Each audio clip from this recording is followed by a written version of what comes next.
নমস্কার দর্শকবৃন্দ, আজকে সিভিল টকের প্রথম পডকাস্টে জানাই স্বাগতম। আজকে আমাদের মধ্যে যিনি উপস্থিত আছেন তিনি শুধু ভারতের নয়, বাংলাদেশের নয়, তিনি পুরো বিশ্বের মধ্যে বিখ্যাত জনপ্রিয় ব্যক্তি, যিনি সর্বদা জনসাধারণের স্বার্থে, জনসাধারণের জন্য প্রতিনিয়ত নিজের কাজ চালিয়ে যাচ্ছেন। তিনি হলেন বিখ্যাত আইনজীবী, বিজ্ঞানী, গবেষক, প্রফেসর, অধ্যাপক এবং president founder of all India মাতাল ফেডারেশন। নমস্কার এবং স্বাগতম আপনার মূল্যবান সময় আমাদেরকে দেওয়ার জন্য এবং আমাদের পডকাস্টে উপস্থিত থাকার জন্য। নমস্কার। অসংখ্য ধন্যবাদ আপনাকেও, আমাকে এবং আমাদের মাতাল ফেডারেশনের পক্ষ থেকে আমাকে আপনাদের পডকাস্ট আমন্ত্রণ করার জন্য।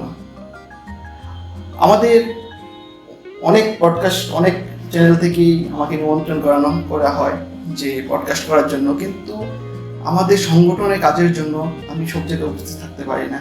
তাই আজকে আপনাদের মধ্যে উপস্থিত থাকতে পেরে খুব ভালো লাগছে এবং আপনার সঙ্গে কথা বলে আপনাদের যে প্রশ্ন সেগুলো আপনাদের সকল দর্শকের মাঝে আমাদের সংগঠনের কথা, দাবি সব ছড়িয়ে দেব, সব বলবো, সে আশা রেখে আমি আপনাদের পডকাস্টে আজকে এসেছি।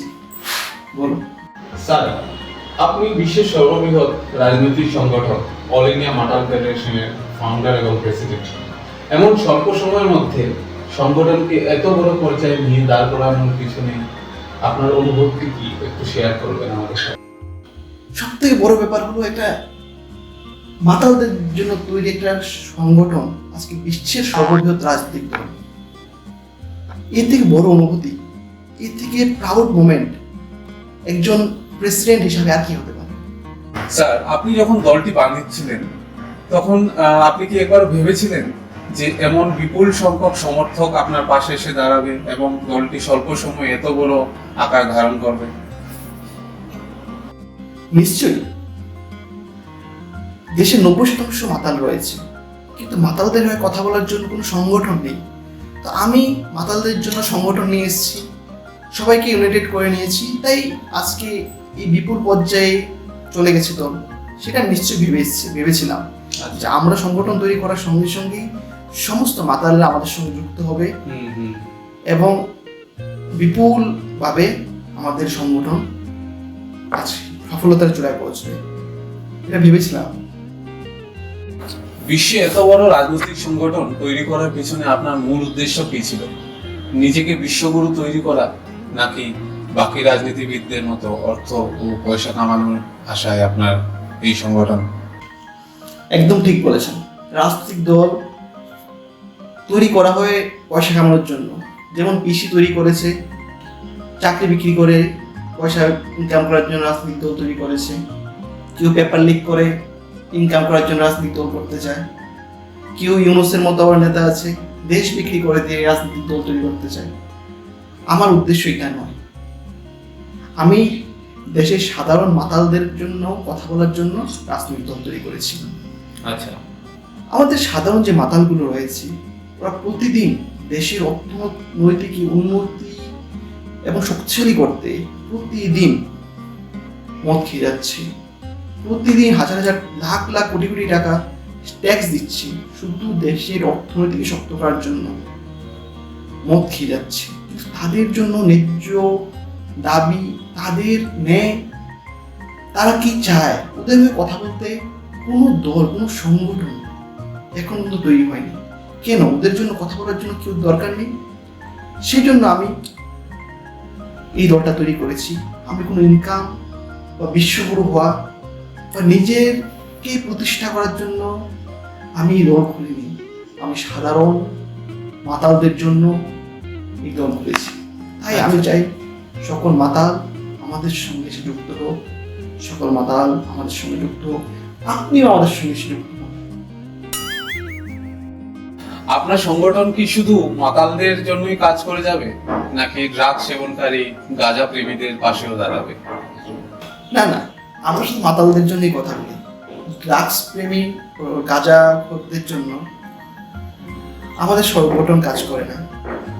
কারণ ড্রাগস ও গাঁজাদের ওদের হয়ে কথা বলার জন্য অনেক সংগঠন আছে এবং প্রশাসন নিজে যুক্ত রয়েছে। যদি প্রশাসন যুক্ত না থাকতো তাহলে শহরের অলিগলিতে গাঁজা ও ড্রাগস পাওয়া যেত না। তাই আমরা ড্রাগস করে বা গাঁজা খোরদের জন্য কথা বলবো না, আমরা শুধু মাতালদের জন্য কথা বলবো। তাহলে বর্তমান সরকারের কাছে আপনাদের কি কি দাবি রয়েছে? নিশ্চয়ই আমাদের এখন সরকারের প্রতি যে দাবিগুলো রয়েছে এর মধ্যে হলো মাদক দ্রব্য দাম প্রতিনিয়ত বেড়ে চলছে, তাই মাদক দ্রব্যের দামকে নিয়ন্ত্রণ করার জন্য রেশন দোকানে মদ দিতে হবে এবং সঙ্গে চাকনাও দিতে হবে। চাকনা ছাড়া বেশি মদটা খেতে ভালো লাগে না, তাই চাকনা রেশন দোকান থেকে দিতে হবে। তারপর আমাদের যে মোদির যে প্রতিশ্রুতি বা স্লোগান আছে ভোকাল টু লোকাল, ওইটাকে সামনে রেখে আমাদের বিদেশি মদের উপর নির্ভরতা কমাতে হবে এবং দেশি মদের উৎপাদন বাড়াতে হবে।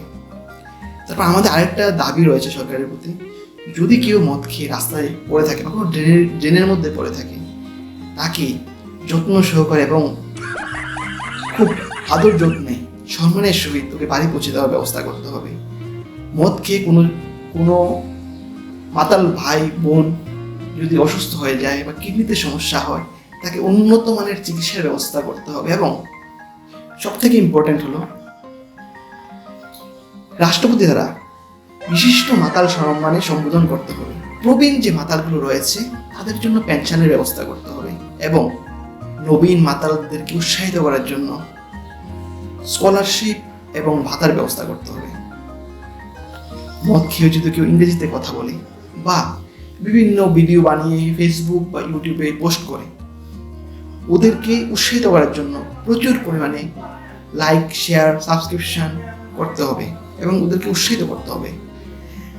মাতালদের জন্য প্রতিটি বোতে বা ওয়ার্ডে একটি পাব এবং একটি বারের ব্যবস্থা করতে হবে।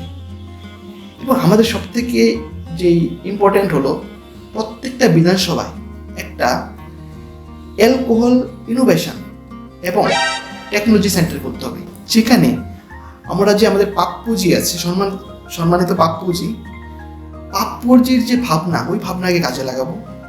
আমরা এমন একটা মেশিন তৈরি করবো যেখানে একদিক থেকে জল দেব, আরেক দিক থেকে মদ বেরোবে।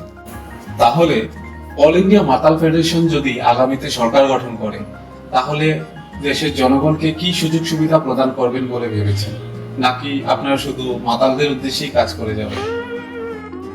আমাদের সরকার তৈরি করার প্রথম যে আমাদের লক্ষ্য থাকবে, আমাদের প্রথম প্রচেষ্টা হবে দেশে 100% মাতাল তৈরি করা। 100% মাতাল তৈরি হয়ে গেলে তাহলে আমাদের নাগরিকের যে দাবি আর মাতালের দাবি সে বিশেষ আলাদা করে ভাবার কিছু থাকবে না। আমাদের আরেকটা জিনিস যেটা করবো, আমরা ধর্ম নির্ধারণ করব মদের প্রকারভেদের উপর। যে লোক যে মদ পছন্দ করে, যেরকম কেউ পছন্দ করে ওয়াইন, কেউ পছন্দ করে বিয়ার, কেউ পছন্দ করে রাম, কেউ পছন্দ করে আবার উইস্কি, তো আমরা এই প্রকারের উপর ধর্ম নির্ধারণ করব। আচ্ছা, কাউকে আর ধর্মের জন্য আগা কাটতে হবে না, ঠিক আছে? তারপর আমাদের পরে যে প্রচেষ্টা বা আমরা যেগুলো করবো তার মধ্যে থাকবে, যদি কেউ মদ খেতে বিরোধিতা করে, মন দেশ লক্ষ্য করবেন ব্যাপারটা, যদি কেউ মদ খেতে বিরোধিতা করে তাকে আমরা দেশ বিরোধী বলে বাংলাদেশ এবং পাকিস্তানে পাঠিয়ে দেব। আমরা যদি কোথাও ডুপ্লিকেট মদ বা ভেজালযুক্ত মদ পাই, তার জন্য সংশ্লিষ্ট যে দপ্তর আছে, মাতালদের যে সংশ্লিষ্ট দপ্তর যে এইগুলো দেখাশোনা করবে, সেই সংশ্লিষ্ট দপ্তরের মন্ত্রীকে আমরা পদত্যাগ করাবো। এর জন্য কোনো প্রটেস্ট বা আন্দোলন প্রয়োজন হবে না। যেখানেই ভেজাল হবে, যেখানে মদের ডুপ্লিকেট মদ পাওয়া যাবে, সেই জায়গাতেই সংশ্লিষ্ট দপ্তরের সমস্ত যেই অফিসার থাকবে ওদেরকে আমরা চাকরি থেকে বের করে দেব।